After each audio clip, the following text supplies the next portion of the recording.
Hello everyone, welcome back to SRPS online classes. Last class तक हमने देख लिया था कुछ मैथमेटिकल फार्मूले हमने पढ़े थे। तो ये सभी मैथमेटिकल फार्मूले फिज़िक्स के अंदर या तो न्यूमेरिकल्स में या फिर डेरिवेशंस में यूज़ होने वाले हैं। तो जितने भी फार्मूले और फार्मूले की लिस्ट मैं आपको दे चुका हूँ, मतलब वो सारे फार्मूले जो हैं आप उनको अच्छे से मेमोराइज़ कर लीजिए। ज़्यादातर फार्मूले तो आपको पता भी होंगे क्योंकि ये 10th क्लास के बेसिक ही हैं, कोई इसमें बहुत ज़्यादा एडवांस कुछ नहीं था। लेकिन इसमें एडवांस कुछ चीज़ें जो हैं वो हम पढ़ेंगे। एडवांस मैथ जो आएगी वो आएगी आपकी कैलकुलस की। तो वो कैलकुलस भी हम इसी चैप्टर के अंदर बीच में स्टार्ट करेंगे, ठीक है। तो कैलकुलस के अंदर आपका डिफरेंशिएशन और इंटीग्रेशन दोनों पार्ट जो है वो कवर किया जाएगा। तो ये वाला जो डिफरेंशिएशन इंटीग्रेशन का जो कैलकुलस का जो पार्ट है, इस पार्ट को हम स्टार्ट करेंगे जब हम इक्वेशंस ऑफ मोशन को डिराइव करेंगे। तो इक्वेशंस ऑफ मोशन में ये जो डेरिवेटिव मेथड है, इस मेथड पे जब आएंगे तो उस टाइम पे हमें इसकी ज़रूरत पड़ेगी। उस टाइम पे हम कैलकुलस जो है उसको स्टार्ट करेंगे। क्लियर है? ओके। तो सबसे पहले हम इसका ओवरव्यू देख लेते हैं। इस ओवरव्यू के अंदर हम ज़्यादातर चीज़ें हमें पता भी हैं, क्योंकि ये ज़्यादातर चीज़ें जो हैं 9th क्लास की ही हैं और वही सेम चीज़ें जो रिपीट हो रही हैं इस साल भी, ठीक है। तो मैक्सिमम चीज़ें आई थिंक आप लोगों को पता होगा। तो जल्दी जल्दी इसको देखते हैं। तो सबसे पहले इसका ओवरव्यू में क्या क्या चीज़ें हैं। Different types of motion. अब डिफरेंट टाइप्स ऑफ मोशन कौन कौन से हैं? बेसिकली हमारे पास में 3 टाइप की मोशन जो होती हैं वो मिलती हैं देखने को। तो कौन कौन सी मोशन होती हैं डिफरेंट टाइप्स ऑफ में? सबसे पहले होती है लीनियर मोशन, ठीक है। First one is linear motion, ठीक है। सेकेंड वन क्या है? सेकेंड वन है सर्कुलर मोशन, सर्कुलर, और इसको हम रोटेटरी मोशन भी कहते हैं। सर्कुलर मोशन, इसी के अंदर ही रोटेटरी मोशन भी आता है, ठीक है। और थर्ड वन है oscillatory motion, oscillatory, sorry ATORY, oscillatory motion. तो अब ये तीनों मोशन के अंदर, तीनों टाइप की जो मोशंस हैं, इनके अंदर फ़र्क क्या है, जल्दी से उसको समझ लेते हैं। तो लीनियर मोशन, लीनियर मोशन का लीनियर से वर्ड से हमें समझ में आता है कि ये कोई किस टाइप की मोशन है। ये मोशन, अगर कोई ऑब्जेक्ट की मोशन इस टाइप की हो कि वो एक स्ट्रेट लाइन के अंदर टू या फिर फ्रो मतलब आ सकती है, टू एंड फ्रो नहीं होना चाहिए, लगातार टू एंड फ्रो नहीं होना चाहिए, लेकिन ये क्या कर रहा है कि एक ही स्ट्रेट लाइन के अंदर मोशन ऑब्जेक्ट की होनी चाहिए। तो जब भी किसी बॉडी की मोशन जो है वो एक स्ट्रेट लाइन के अलॉन्ग होगी, तो उस टाइप उसकी उस बॉडी की जो मोशन होगी हम कहेंगे कि वो लीनियर मोशन है, ठीक है। तो जैसे इसका एग्जांपल अगर हम देना चाहें तो हम कह सकते हैं कि सपोज़ करो कोई स्ट्रेट रोड है, हाईवे है, ठीक है। हाईवे पे अगर हम साइकिल चलाते हैं तो वो एकदम स्ट्रेट रोड है तो सीधे ही चलाएंगे, कहीं इधर उधर हमें मुड़ना नहीं है, ठीक है। तो उस टाइप की जो मोशन होगी वो क्या कहलाएगी? वो एक लीनियर मोशन कहलाती है। नेक्स्ट आता है सर्कुलर मोशन। सर्कुलर मोशन का मतलब क्या हो गया कि सर्कुलर का मतलब यहाँ से नाम से समझ में आ रहा है कि इसकी जो मोशन होगी वो एक सर्कल के अलॉन्ग होगी। इसकी जो मोशन होगी वो एक सर्कल के अलोंग होगी। तो जब सर्कल के अलोंग जो मोशन होगी तो इसका मतलब हो गया कि इसकी जो पार्टिकल की जो पोजीशन है वो एक पर्टिकुलर फिक्स्ड पॉइंट के इर्द गिर्द रोटेट करती रहेगी। तो इसका मतलब क्या हो गया कि जो हमारा फिक्स्ड पॉइंट होता है वो उस सर्कुलर मोशन का सेंटर पॉइंट कहलाता है, ठीक है। अब सपोज करो यहाँ पे कोई पर्सन है, वो जॉग कर रहा है, जॉगिंग कर रहा है, लेकिन जिस पार्क के अंदर जॉगिंग कर रहा है उसका जो ट्रैक बना हुआ है वो सर्कुलर ट्रैक है। तो उस केस में क्या होगा, उस सर्कुलर ट्रैक की जो सेंटर से उसका जो सेंटर होगा और जो पर्सन होगा, तो इस पर्सन और सेंटर के बीच की जो डिस्टेंस होगी वो पूरे पाथ के लिए सेम रहेगी, ठीक है। तो इस टाइप की जो मोशन होती है वो सर्कुलर मोशन कहलाती है। नेक्स्ट आता है oscillatory motion. Third one is oscillatory. तो ऑसिलेटरी का मतलब क्या होता है? ऑसिलेशंस। ऑसिलेशंस हमने पढ़े थे कि क्या होते हैं। ऑसिलेशंस का मतलब क्या होता है कि ये कहता है कि कोई एक पर्टिकुलर मीन पोजीशन हो और उस मीन पोजीशन के टू एंड फ्रो अगर ऑब्जेक्ट जो है बार बार वो मोशन करती है तो उस टाइप की जो मोशन होगी उसको हम क्या कहेंगे कि ये ऑसिलेटरी मोशन है। जैसे इसका एग्जांपल सबसे अच्छा हमने देखा है कि हमारी जो वॉल क्लॉक्स होती हैं उनके अंदर पेंडुलम लगे होते हैं, कुछ कुछ घड़ियों के अंदर पेंडुलम, तो पेंडुलम क्लॉक्स ज़्यादातर बच्चों ने देखी होगी। तो अब वो जो पेंडुलम क्लॉक में जो पेंडुलम घूमता रहता है तो वो किस हिसाब से घूमता है, वो उसकी जो मीन पोजीशन होती है वो उसी मीन पोजीशन के इधर की तरफ भी जाता है, वापस मीन पोजीशन की तरफ आता है, फिर उसके अपोजिट डायरेक्शन में जाता है, फिर वापस उसी सेंटर की तरफ आता है। तो इसका मतलब क्या हो रहा है, इसका जो ये वाला जो पोजीशन है, ये मान लिया हमने ये मीन पोजीशन इसकी ओ है, तो ये क्या कर रहा है कि ये अपनी मीन पोजीशन से ओ से बार बार पोजीशन, ये हमने कह दी ये पोजीशन ए थी, ए पोजीशन तक जाता है, यानी कि राइट साइड में जो भी फारदेस्ट पोजीशन है वहाँ तक जाएगा, फिर उस फारदेस्ट पोजीशन से वापस आएगा, वापस ओ यानी कि इसकी मीन पोजीशन पे आता है, और फिर वापस से ये अपने लेफ़्ट साइड में जो भी फारदेस्ट पोजीशन तक जाना चाहता है वो वहाँ तक जाएगा, और फिर वहाँ पर भी स्टेबल नहीं रहेगा, ये वापस से मीन पोजीशन की तरफ फिर आएगा। तो इस तरह की जो मोशन होती है जो अपनी मीन पोजीशन के ही इर्द गिर्द यानी कि टू एंड फ्रो मोशन करती है, उसको हम कहते हैं ऑसिलेटरी मोशन। इसका एक और एग्जांपल हम देखना चाहें तो हमने देखा था कि एक सपोज करो स्प्रिंग मास सिस्टम है हमारे पास में, ये हमने स्प्रिंग ले रखी है और इसी स्प्रिंग से हमने कोई मास लटका दिया, ठीक है, तो ये हमारे पास में बन गया एक स्प्रिंग मास सिस्टम। अब इस स्प्रिंग मास सिस्टम को मैं कह रहा हूँ कि आप नीचे से फोर्स लगाइए, फोर्स F लगाया हमने और F फोर्स लगाया, तो जब तक F फोर्स नहीं लगा रहे हैं तब तक इसकी जो पोजीशन होगी ये इसकी मीन पोजीशन कहलाएगी, लेकिन जैसे ही हम फोर्स लगाएंगे तो ये जो मास है ये इस पोजीशन पे नहीं रुकेगा, ये आ जाएगा किसी नई पोजीशन पर। हमने मान लिया ये नई पोजीशन जो है ये इसकी पोजीशन है A, ठीक है, पोजीशन ए तक आया, लेकिन ये जो इसकी ओरिजिनल पोजीशन थी इसको मैं मान लेता हूँ ये ओ पोजीशन है, ये इसकी मीन पोजीशन कहलाएगी। तो अब जब इसके ऊपर से फोर्स को जब हम हटाएंगे, ये जो फोर्स हमने लगाया था अब इसको हटा दो यहाँ से, तब क्या करेगा, ये पोजीशन ए से हटकर वापस जाएगा अपनी मीन पोजीशन यानी कि ओ की तरफ, ठीक है। अब ये पोजीशन ओ की तरफ आएगा तो आके जैसे ही ए से ओ की तरफ आया तो ये ओ पोजीशन पर आके रुकेगा थोड़ी ना, अब क्या करेगा, अब ये बॉडी इसकी मोशन में आ गई तो ये इसके और पीछे की तरफ जाएगा, तो पीछे की तरफ जाएगा तो ये स्प्रिंग को कंप्रेस करते हुए ये पर्टिकुलर किसी लेवल तक कंप्रेस करेगा और सपोज करो बी पॉइंट तक आ जाएगा। तो जब ये किसी लेवल पे कंप्रेस कर देगा तो स्प्रिंग वापस से इसको धक्का देगी आगे की तरफ, यानी कि वापस से इसको मीन पोजीशन की तरफ धक्का देगी, तो ये क्या करेगा, बी पोजीशन से फिर ओ की तरफ आएगा, फिर ओ से आगे बढ़ते हुए ए की तरफ जाएगा। तो इस तरीके से इसका मोशन जो है वापस हम कहेंगे कि पोजीशन ओ के about to and fro motion वापस से इसका स्टार्ट हो गया। तो इस तरह की जो मोशन होती है उसको हम क्या कहते हैं, उसको हम कहते हैं ऑसिलेटरी मोशन। क्लियर है।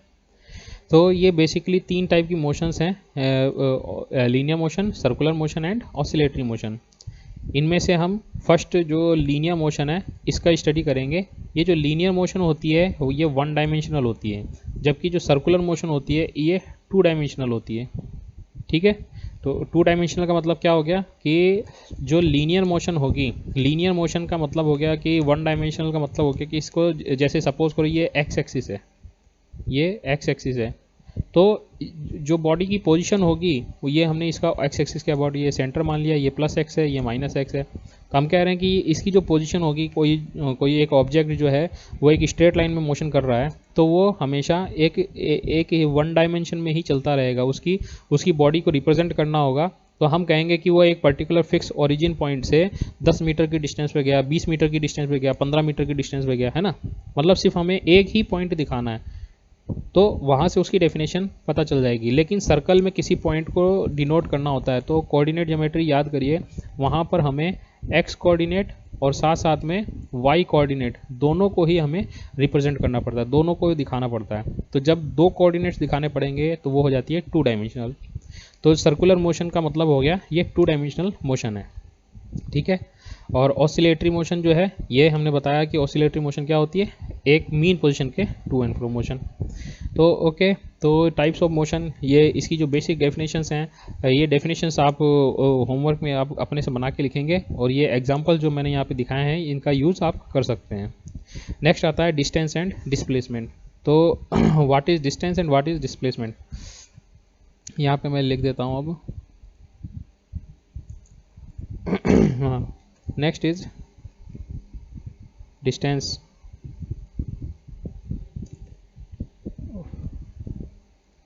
Okay distance and displacement. तो डिस्टेंस क्या होती है और डिस्प्लेसमेंट क्या होती है? ओके तो डिस्टेंस हमें पता है, किसी भी ऑब्जेक्ट की जो डिस्टेंस होती है वो उस बॉडी का एक्चुअल पाथ होता है ना। किसी भी बॉडी की अगर हमें डिस्टेंस फाइंड आउट करनी है तो वो उस जो टोटल कवर्ड लेंथ है उसकी एक्चुअल पाथ होगी। तो इसका मतलब क्या हो गया कि जैसे सपोज करो हमने किसी पर्टिकुलर सपोज करिए कि कोई स्टूडेंट है, ठीक है।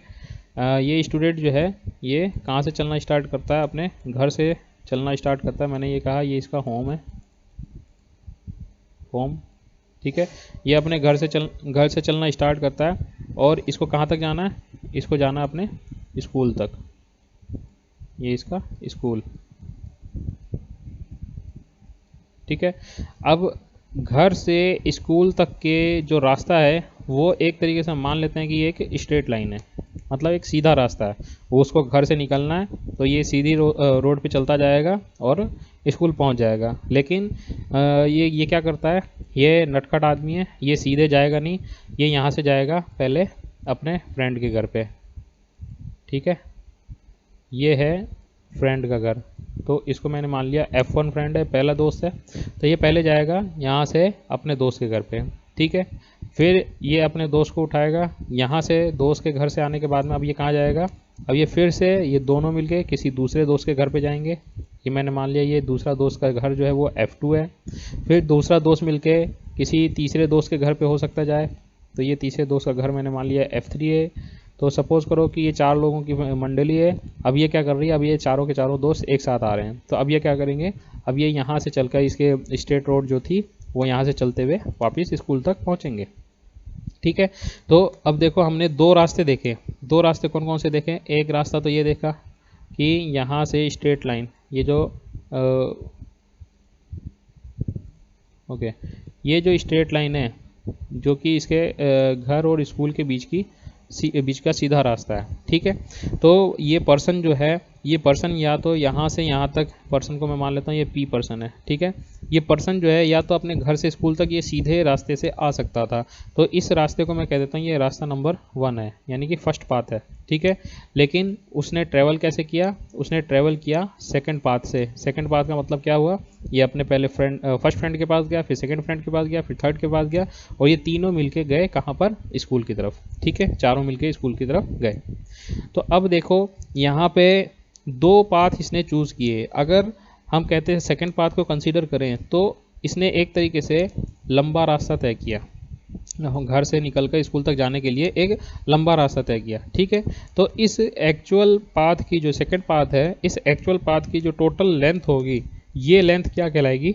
ये कहेंगे कि हम इस बच्चे ने इतनी डिस्टेंस जो है वो ट्रेवल करी, ठीक है। लेकिन अगर हमें कोई पूछता कि भाई इसका डिस्प्लेसमेंट कितना होगा, घर से स्कूल तक आया तो उसका डिस्प्लेसमेंट कितना होगा, तो वो डिस्प्लेसमेंट हमेशा जो फर्स्ट पाथ के अकॉर्डिंग जो चल रहा है, ये जो फर्स्ट पाथ है यानी कि दोनों के बीच में जो स्ट्रेट लाइन है, ये जो स्ट्रेट लाइन है, ये स्ट्रेट लाइन इसका डिस्प्लेसमेंट शो करेगी। तो ये जो डिस्प्लेसमेंट होती है, displacement is the shortest path between its initial and final position. इसकी इनिशियल और फाइनल पोजीशन के बीच की जो शॉर्टेस्ट पाथ होती है उसको डिस्प्लेसमेंट कहते हैं। और डिस्टेंस क्या होता है? Distance is the actual distance, actual path of length of the path. Distance is the actual length of the path. तो कोई बच्चा पूछ भी सकता है कि सर अगर वो फर्स्ट पाथ से ही चलता तब क्या होता? वो जाता ही नहीं सेकंड पाथ, उसका कोई दोस्त ही नहीं है, बेचारा नया स्टूडेंट है, अभी उसका कोई दोस्त बना ही नहीं, तब क्या करता? तब उस केस में ये फर्स्ट पाथ से ही जाता। तो जब फर्स्ट पाथ से जाता तो उस केस में इसका जो डिस्टेंस है, उसका जो डिस्टेंस है वो डिस्टेंस किसके अकॉर्डिंग होता? डिस्टेंस इसका ये डिस्प्लेसमेंट के अलोंग ही होता। यानी कि हम कहते हैं कि इसका जो डिस्टेंस है और डिस्प्लेसमेंट है ये दोनों ही बराबर होता। आगे बात समझ में? तो दो चीज़ें हमने बताई यहाँ पे कि डिस्टेंस, पहली चीज़ क्या होती है, डिस्टेंस कहते हैं कि भाई it is the total length of the path covered by an object, total length of the path covered by an object is known as distance. और डिस्प्लेसमेंट क्या होता है, displacement is the shortest path between two points, दो points के बीच की जो shortest path है या जो शॉर्टेस्ट डिस्टेंस है, it is known as displacement. ठीक है, तो यहाँ पर तीसरी चीज़ हमने एक ये देखी कि डिस्टेंस और डिस्प्लेसमेंट जो है दोनों बराबर हैं। किस केस में, अगर ये पाथ फर्स्ट को लेकर चलता है, अगर ये पाथ फर्स्ट को लेकर चलता है तो distance will be equal to displacement. But अगर ये पाथ सेकंड को लेकर चलेगा तो मुझे बताओ सेकंड पाथ में इसका जो टोटल पाथ लेंथ है ये फर्स्ट पाथ से बड़ा है या छोटा है। तो हम देख के कह सकते हैं कि जो पाथ फर्स्ट है ये सेकंड के कंपैरिजन में छोटा है।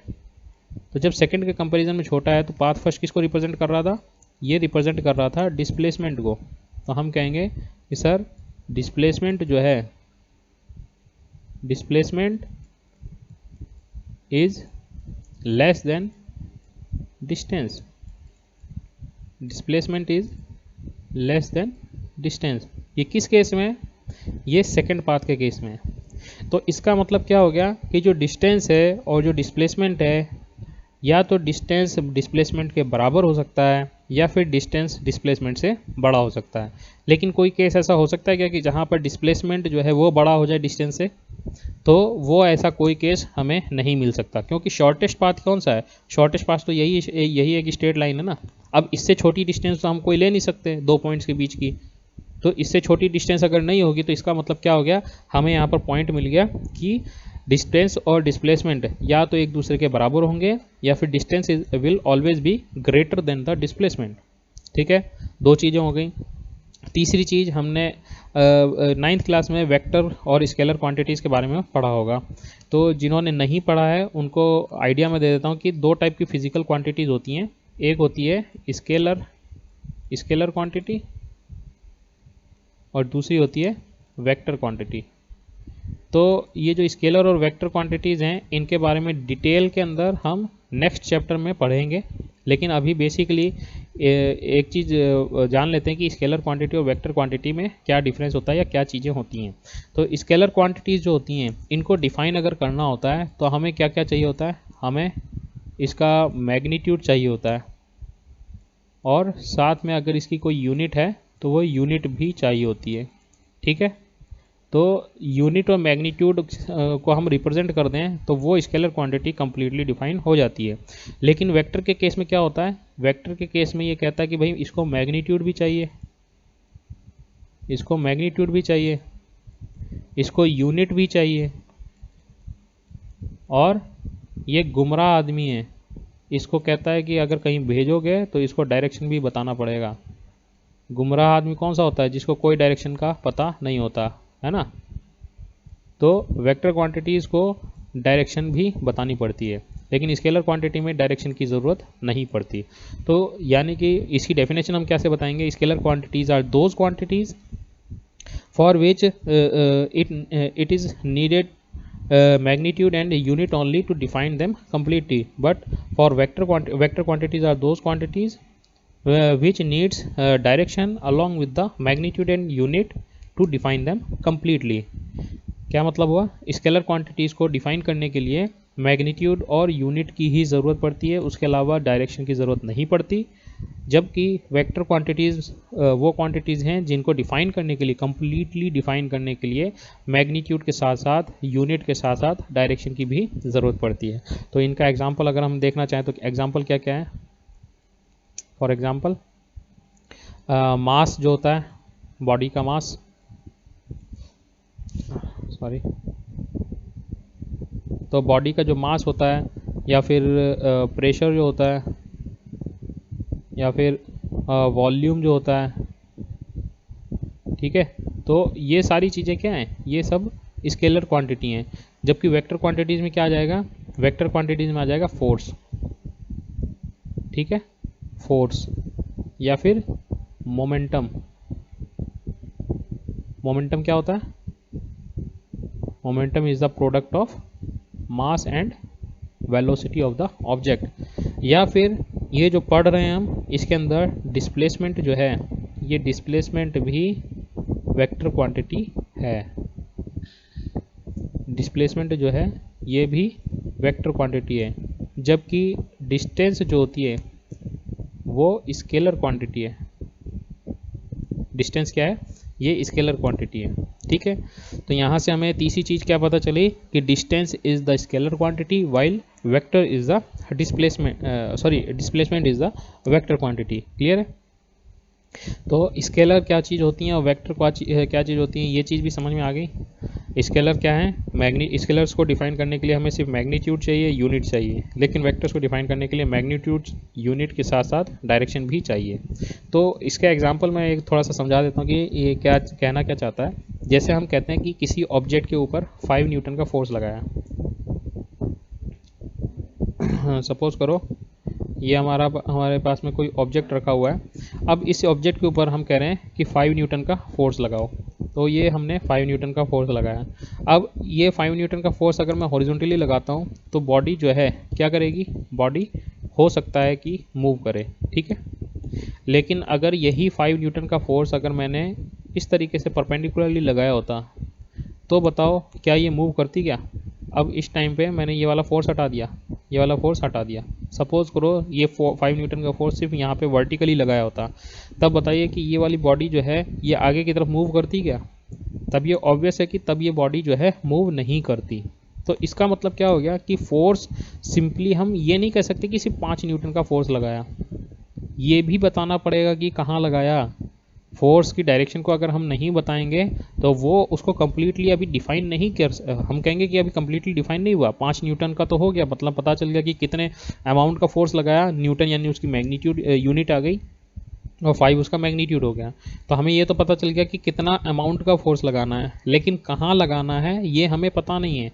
तो उसको डिफाइन करने के लिए इसके साथ साथ में कभी कभी आपने क्वेश्चन में सुना होगा कि 5 न्यूटन का फोर्स जो लगाया गया है वो हॉरिजॉन्टली लगाया गया है, या फिर वर्टिकली लगाया गया है, या फिर 30 डिग्री फ्रॉम द हॉरिजॉन्टल लगाया गया है, 30 डिग्री फ्रॉम हॉरिजॉन्टल। ठीक है, तो ये फोर्स के बारे में जब भी आप क्वेश्चन पढ़ेंगे तो उसके अंदर इस तरह की चीज़ें दी जाती हैं। दी जाने का मतलब क्या है? ये बताता है इसकी डायरेक्शन को। क्यों? क्योंकि force is a vector quantity, उसके लिए डायरेक्शन का होना ज़रूरी है। ठीक है, तो इतनी सी बातें समझ में आ गई। तो ये सब यहाँ पे हमने आज क्या क्या पढ़ा। आज तो एक ओवरव्यू देख लिया कि डिफरेंट टाइप्स ऑफ मोशन कौन कौन से होते हैं। ठीक है, लीनियर मोशन, सर्कुलर मोशन और ऑसिलेटरी मोशन होते हैं। फिर नेक्स्ट हमने स्टार्ट किया था डिस्टेंस एंड डिस्प्लेसमेंट क्या चीज़ है। तो डिस्टेंस और डिस्प्लेसमेंट के बारे में जल्दी जल्दी रिवाइज कर लेते। क्या है कि distance is a scalar quantity while displacement is a vector quantity. What is distance? Distance is the actual length of path and displacement is the shortest distance between initial and final position। तीसरी चीज़ क्या कही कि distance can be greater than or equal to the displacement। Distance जो है वो displacement के या तो ग्रेटर देन होगा या फिर इक्वल होगा। फोर्थ कंडीशन क्या हो सकती है? फोर्थ कंडीशन कहता है कि जो डिस्टेंस है और डिस्प्लेसमेंट है ये बराबर होंगे। कब? When the body is in a straight line motion. ठीक है, या फिर लीनियर मोशन। तो हम कहेंगे कि the displacement and distance of the object will be equal when the body is in straight line और लीनियर मोशन। क्लियर है यहाँ तक? तो डिस्टेंस और डिस्प्लेसमेंट के बारे में आज इतना ही। नेक्स्ट कल के वीडियोस के अंदर हम स्टार्ट करेंगे स्पीड, वेलोसिटी और एक्सेलरेशन के बारे में। यहाँ से हम इसके यूनिफॉर्म, नॉन यूनिफॉर्म और एवरेज और इंस्टेंटेनियस एक्सेलरेशन या वेलोसिटीज़ के बारे में भी पढ़ेंगे। ठीक है, आज के लिए इतना ही। Thank you.